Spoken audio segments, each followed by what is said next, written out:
మీకు type 2 diabetes లేకపోతే ఈ వీడియోని స్కిప్ చేసేసేయండి. చాలా మంది వచ్చి బిస్కెట్స్ అవతల వచ్చి కేక్ అదంతా తింటుంటారు. అది వచ్చి స్నాక్స్ మొత్తం కాదు, అది ఒక షుగర్ ట్రాప్స్.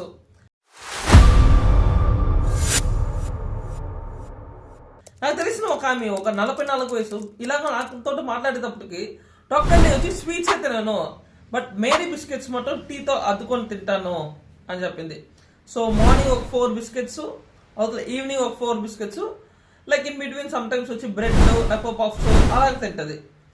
సో ఇక్కడ ఏం ప్రశ్న అంటే ఈ ప్రాబ్లం వచ్చి మనము ఈ బేకరీ ఫుడ్స్ లో వచ్చి ఎట్ట వచ్చి వాళ్ళు చేస్తుంటారంటే చాలా రిఫైన్డ్ ఫ్లవర్స్ యూస్ చేస్తారు, సెకండ్ వచ్చి చాలా షుగర్స్ యూస్ చేస్తారు, అండ్ థర్డ్ వచ్చి రిఫైన్డ్ ఆయిల్స్ యూస్ చేస్తారు. సరేనా? సో ఇది యూస్ చేసేటప్పటికి వచ్చి మన బాడీలో వచ్చి టక్కుని డైజెస్ట్ అయ్యేస్తుంది ఇది. సో దాని వచ్చి మన ఇన్సులిన్ స్పైక్ జాస్తి అవుద్ది, అండ్ 1 to 2 hours అవుతున్నా కూడా వచ్చి హంగ్రీగా ఫీల్ అవుతాం, మనకు ఆకలి వేస్తూ ఉంటుంది. సో ఈ డయాబెటిక్స్ కి వచ్చి ఈ బేకరీ ఫుడ్స్ వచ్చి డెసర్ట్ లాగా యాక్ట్ అవుద్దే తవిర మనకు ఫుడ్ లాగా యాక్ట్ అవ్వదు.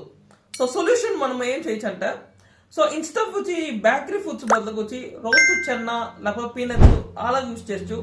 సెకండ్ వచ్చి బాయిల్డ్ ఎగ్స్ లేకపోతే స్ప్రౌట్స్ అలా యూస్ చేయొచ్చు. సపోజ్ మీరు వచ్చి స్నాక్స్ తినాలంటే హోమ్ మేడ్ గా స్నాక్స్ తీసుకుంటే వన్స్ ఇన్ వైల్ వచ్చి మీరు వచ్చి తినచ్చు. సో ఇలాగ తినేటప్పుడు వచ్చి మీ బ్లడ్ షుగర్స్ వచ్చి బాగానే కంట్రోల్ అవుద్ది. అండ్ మీరు వచ్చి డయాబెటీస్ నుంచి బయటికి రావాలంటే ఈ లింక్ క్లిక్ చేసేసి రిజిస్టర్ చేయండి. నేను చెప్పిస్తాను మీకు వచ్చి ఎట్లా డయాబెటీస్ నుంచి బయటికి రావచ్చు అనేసి. Thank you.